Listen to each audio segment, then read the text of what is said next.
Sierra de Historias, con Alberto Garín.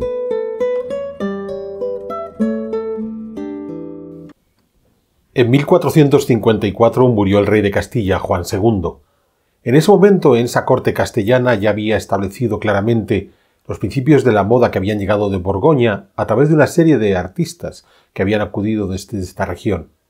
Sin embargo, durante las siguientes 2 décadas, hasta 1474, la actividad de estos artistas borgoñones, o artistas influenciados por las modas borgoñonas, quedó bastante restringida, posiblemente por la voluntad del nuevo monarca, Enrique IV, el hijo de Juan II, de reclamar un programa artístico-político que apelaba a un lejano antepasado, Pedro I el Cruel, quien había hecho del mudéjar su bandera artística, no por una cuestión estética, sino claramente política. Pedro I quería imponer una monarquía autoritaria similar a la de los emires de Granada, de ahí que quiso imitarles en sus formas artísticas. Pues bien, es posible que Enrique IV quisiera hacer lo mismo al apuntarse al mudéjar.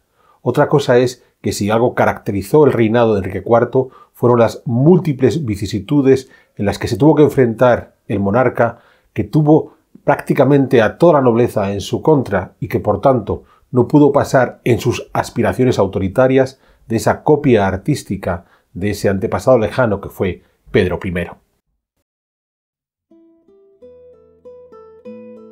En junio de 1453, en la ciudad de Valladolid, fue ajusticiado el condestable Álvaro de Luna. Durante décadas había sido el hombre más poderoso de Castilla, gracias a la influencia casi total que ejercía sobre el rey Juan II. Pero en la corte de Juan II había ido creciendo un partido opuesto al condestable, organizado en torno al hijo del rey, el futuro Enrique IV, un partido encabezado por Juan Pacheco, que fue quien propició la caída de Álvaro de Luna. Juan II no sobrevivió por largo tiempo a la muerte de quien fue su favorito, pues el rey falleció en julio de 1454. Enrique IV, ya convertido en el nuevo monarca, delegó el poder en Juan Pacheco, marqués de Villena, quien además contaba con el buen hacer de su tío, Alfonso Carrillo de Acuña, arzobispo de Toledo desde 1446, y de su sobrino, Luis de Acuña, que logró ser nombrado obispo de Burgos a partir de 1456. Vimos en una sierra de historias previa, al hablar de la llegada de una segunda generación de artistas vinculados a las modas borgoñonas en los años 1440, cómo los 2 focos principales fueron Burgos, donde se instaló Juan de Colonia, y Toledo, donde habían llegado Aniquín de Bruselas, su hermano Egascueman o Pero Guas. Es decir, para 1454, los artistas más de vanguardia que había en Castilla habían quedado bajo la influencia del partido de Juan Pacheco. Dada la cantidad de poder que Pacheco y los suyos habían acumulado, podíamos esperar que sus artistas se lanzasen a realizar obras aún más notables. Sin embargo, estas modas borgoñonas, más allá de continuar los trabajos ya empezados en Burgos y Toledo, parecieron quedar ralentizadas hasta la década de los 1470, cuando ya encontraremos una tercera generación de artistas, entre los que destacaron Simón de Colonia, hijo de Juan Colonia, Enrique Egas, hijo de Egascueman, o Juan Guas, hijo de Pedro Guas, además de otros artistas notables como Gil de Siloé. ¿Qué ocurrió entre esas 2 décadas, desde mediados de los 1450 y mediados de los 1470, para que las modas borgoñonas parecieran quedar ralentizadas? Pues todo indica que fue la voluntad del nuevo monarca, Enrique IV, que gobernó desde 1454, como acabamos de indicar, hasta su muerte en 1474, cuando ya había quedado políticamente marginado por su media hermana, Isabel I, la futura reina católica, quien sí volvería a apostar por los Colonia, Egas, Guas. Recordemos que Castilla había vivido una serie de episodios convulsos en el último siglo previo al reinado de Enrique IV. En 1369, el rey Pedro I el Cruel de la Casa de Borgoña había muerto a manos de su hermanastro Enrique II, con quien comenzó la dinastía trastámara. La disputa entre los herederos de Pedro I y Enrique II no concluyó hasta 1393, cuando se casaron en Madrid Enrique III de Castilla, nieto de Enrique II Trastámara, con Catalina de Lancaster, nieta de Pedro I de la Casa de Borgoña. Sin embargo, la paz no había de durar en Castilla, pues muerto Enrique III, le sucedió su hijo Juan II con tan solo 1 año de edad. Se abrió entonces un largo conflicto entre los primos de Juan II, los infantes de Aragón, y el condestable Álvaro de Luna, a quien mencionábamos al comienzo de este programa. Ese nuevo conflicto pareció acabar cuando Álvaro de Luna fue ajusticiado y el nuevo rey Enrique IV se rodeó del grupo de Juan Pacheco y sus familiares, que eran quienes realmente ostentaban el poder. Pero a partir de 1458, Enrique IV se alejó del ambicioso Juan Pacheco y pasó a apoyarse sobre un nuevo favorito, Beltrán de la Cueva, quien contó muy pronto con el favor de otra destacada familia nobiliaria, los Mendoza. En medio, como árbitros, una tercera familia, los Fonseca, liderados por Alonso I Fonseca, arzobispo de Sevilla. Es en este contexto de un rey que pretendía restablecer su autoridad donde hemos de entender el programa artístico de Enrique IV, que ya desde sus tiempos como príncipe heredero tuvo algunas ideas claras. La primera, centrar su labor de mecenazgo en Segovia y su entorno. La elección de Segovia pudo deberse a varios motivos. Por un lado, fue uno de los primeros señoríos que tuvo Enrique IV a partir de 1440, cuando aún era príncipe. Por otro lado, la afición de ese príncipe por la caza, que podía realizar en las dos vertientes de la Sierra del Guadarrama, donde hizo construir varios palacetes de caza, como Balsaín o San Antonio el Real, convertido más tarde en convento, a las afueras de Segovia, o el Pardo y el primitivo convento de los Jerónimos a orillas del Manzanares, en Madrid. Pero además, debieron existir otras razones más sutiles para elegir Segovia. La primera, el padre de Enrique IV, Juan II, había vivido siendo niño junto a su madre Catalina de Lancaster en el Alcázar de Segovia.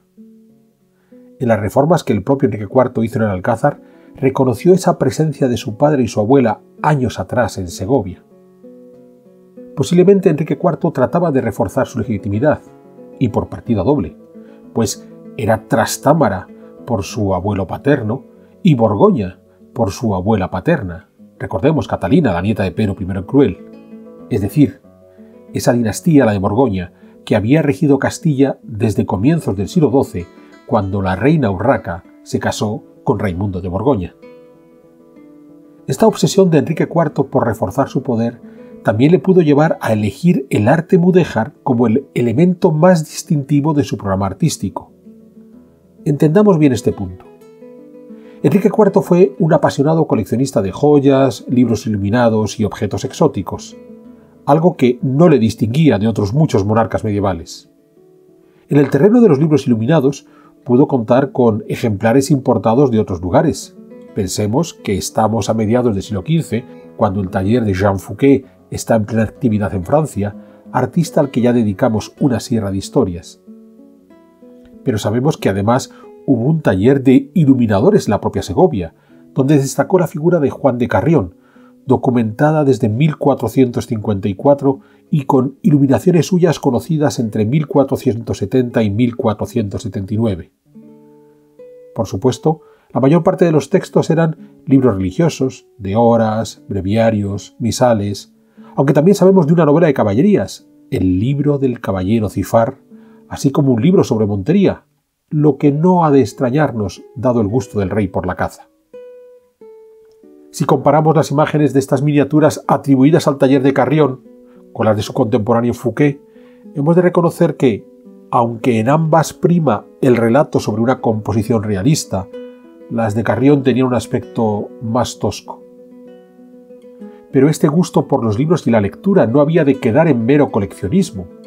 En 1466, Enrique IV auspició la creación de un estudio de gramática, lógica y filosofía en Segovia, bajo la protección del obispo segoviano, Juan Arias Dávila, quien, además, en 1472 propició el primer libro impreso de España, las actas del sínodo diocesano habido ese año en Aguilafuente. La creación de este germen de universidad segoviana hubo de responder al interés inmediato del obispo de contar con unos religiosos mejor educados, pero sobre todo al empeño a medio plazo del rey de formar a los funcionarios que habían de trabajar en su corte. Porque, y lo vimos en el paseo por la sierra dedicado a las universidades de Valladolid, desde el siglo XIII las universidades fueron, sobre todo, fábricas de burócratas fieles a los reyes fundadores, algo que necesitaba Enrique IV para reforzar su poder.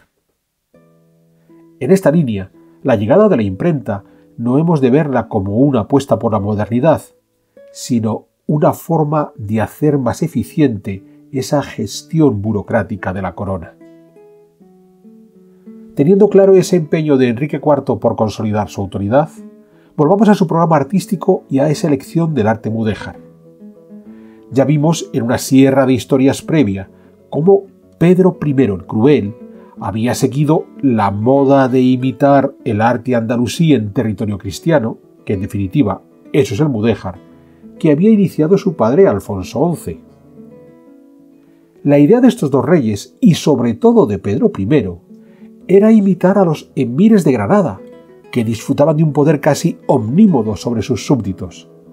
Es decir, el mudéjar no fue para Pedro I una mera elección estética, sino toda una declaración de intenciones políticas, la de imponer una monarquía autoritaria, que es lo que en definitiva marcó su reinado.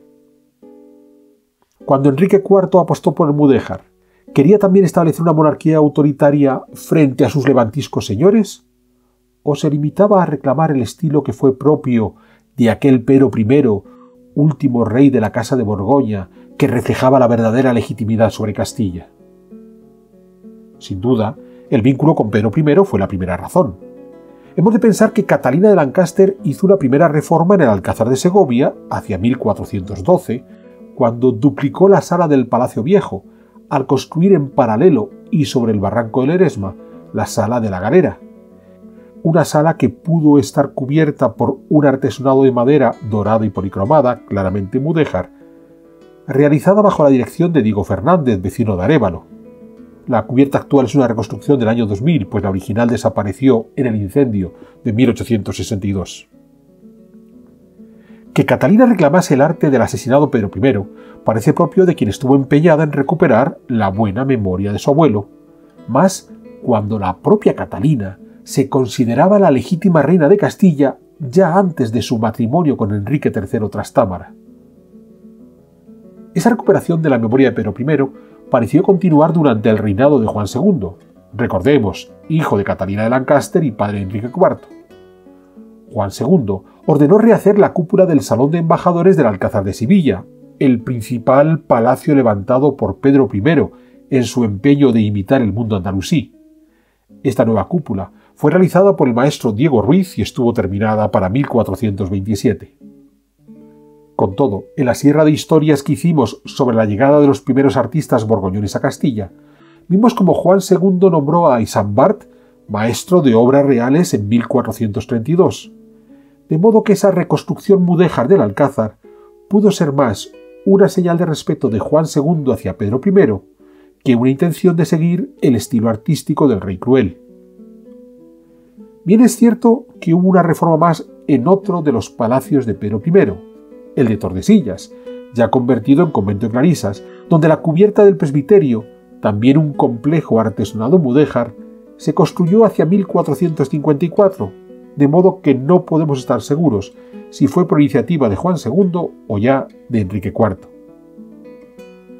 Llegamos así a los trabajos que Enrique IV emprendió en el Alcázar de Segovia, siendo la primera obra la de la Sala de las Piñas en 1452, cuando aún era príncipe, pero dejando muy claro su programa artístico al colocar un complejo alfarje con esa decoración pinjante a base de piñas que da nombre a la sala. La cubierta actual es una reconstrucción contemporánea, tras desaparecer la original en el incendio de 1862. Acabamos de señalar cómo Catalina de Lancaster ya había hecho una ampliación en el Alcázar hacia 1412, dentro de esa recuperación de la memoria de Pedro I. pero es posible que en el Alcázar de Segovia hubiera una reforma comandada por el propio Pedro I en la torre de ingreso. Esta torre ya data del primer alcázar cristiano del siglo XII, aunque fue recrecida tanto a lo alto como a lo ancho a partir del reinado de Juan II. Sin embargo, se conservaron una serie de ventanas de la obra previa a Juan II. Destaca la ventana geminada con arcos túmidos de ladrillo sobre jambas de piedra y una decoración entrelazada pintada en las enjutas del alfiz que vemos en la fachada principal. Hay una segunda ventana al mismo nivel, con un arco de herradura de ladrillo sobre jambas de piedra en una de las fachadas laterales. Estas ventanas pudieron abrirse hacia 1353, cuando Pedro I acudió a Segovia para asistir a la boda de su hermanastro Tello, realizada en el propio alcázar. La ventana geminada pudo habilitarse para ofrecer al rey un balcón monumental, desde donde ofrecerse a su pueblo sin el intermedio de sus señores. Hemos de pensar entonces en el joven Enrique IV, que era consciente de cómo su abuela Catalina había querido recuperar la memoria de Pedro I, pero que además, a través de las obras de éste, como esa ventana de aparato de la torre, se mostraba al monarca poderoso que se unía a su pueblo por encima de los nobles. A partir de ahí, Enrique IV fue reformando el alcázar en ese empeño de mostrarse como el auténtico rey. Comenzó por la Sala del Solio, en 1456, situada en el extremo este de la Sala de la Galera.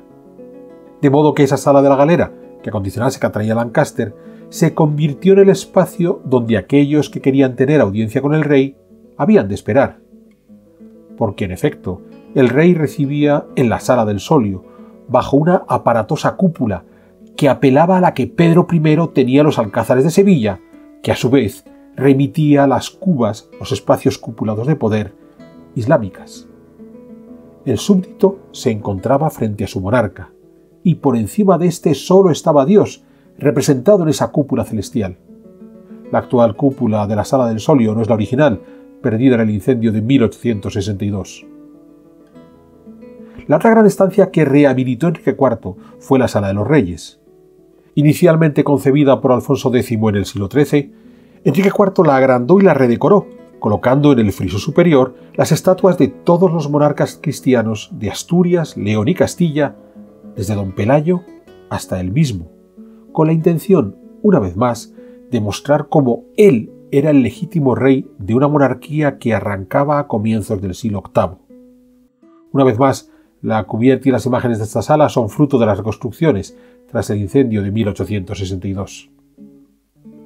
La mayor parte de estas obras realizadas entre 1454 y 1458 fueron dirigidas por el maestro mudéjar, es decir, un musulmán viviendo en territorio cristiano, Shah Alcalde. Esto podría hacernos pensar que el arte mudéjar lo hacían los mudéjares, pero como hemos visto antes, los otros artesonados, el de la Sala de las Galeras para Catalina Lancaster, lo hizo Diego Fernández, o el del Alcázar de Sevilla era obra de Diego Ruiz. Es decir, cristianos, de modo que no hay una relación directa entre el origen religioso del artista y su capacidad para realizar determinado tipo de arte.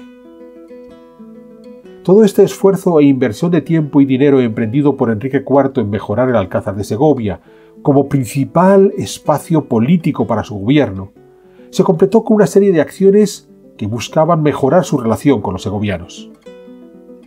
Para empezar, se hizo construir un palacio urbano cerca de la iglesia de San Martín, del que solo quedan algunos sectores, uno de ellos reaprovechado como museo de arte contemporáneo y en el que se pueden observar algunas yeserías de tradición mudéjar.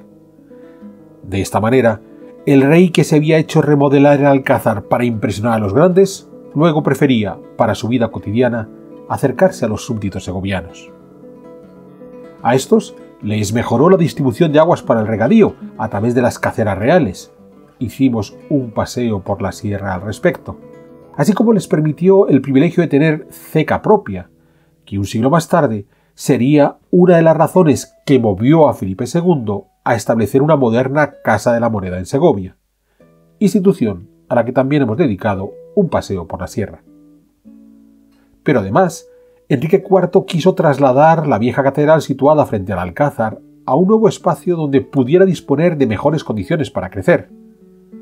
Para ello, comenzó a adquirir una serie de propiedades en la por entonces Plaza de San Miguel, con la idea no sólo de levantar esa nueva catedral, sino de acondicionar la plaza como toda una plaza mayor de prestigio.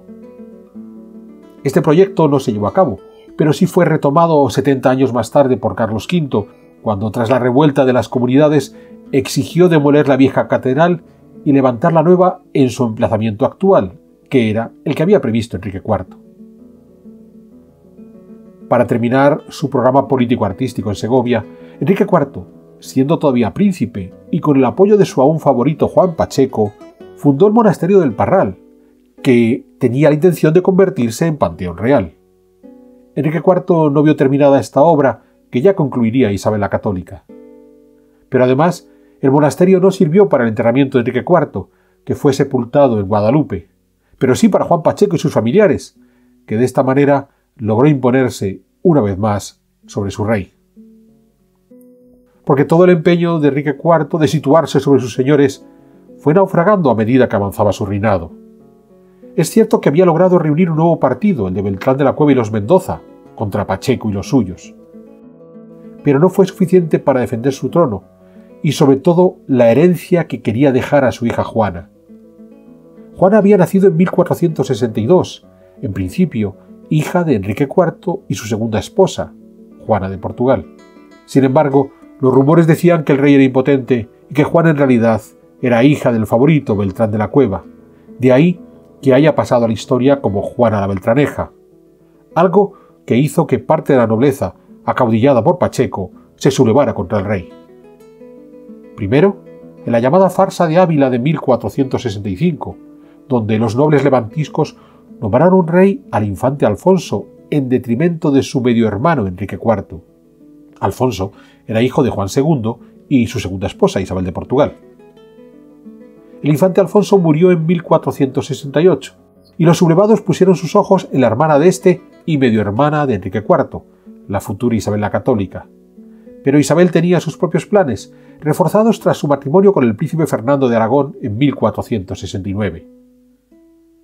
A partir de ese momento, Enrique IV hubo de ver cómo hacer frente al bando de Pacheco, al de los futuros reyes católicos, y todo sin perder ojo a sus, en principio aliados, los Mendoza con Beltrán de la Cueva.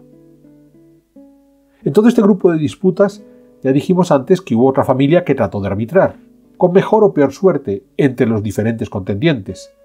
La familia Fonseca, encabezada por Alonso I, arzobispo de Sevilla, hasta su muerte en 1473.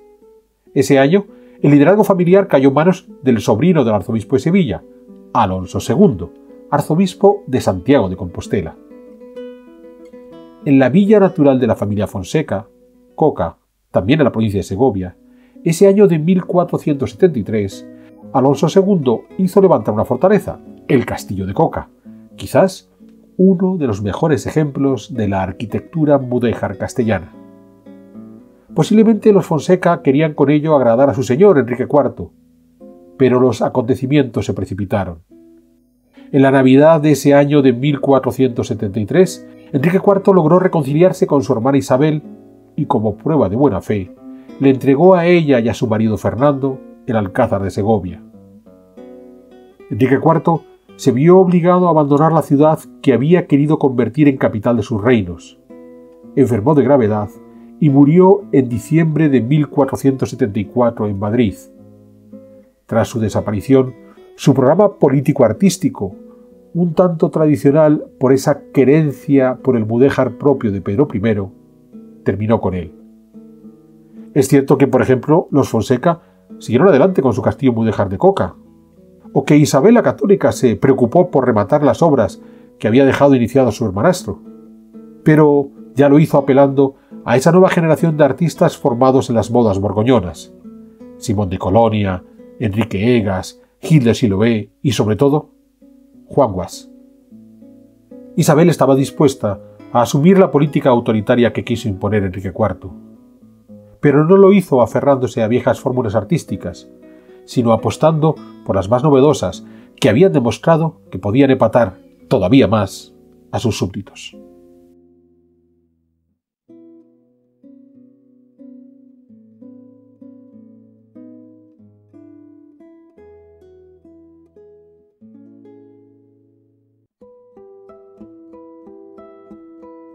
¿Quieres incorporarte a la comunidad de Sierra de Historias? Pulsa el botón Unirme, apóyanos con tu contribución y conviértete en miembro de nuestro canal.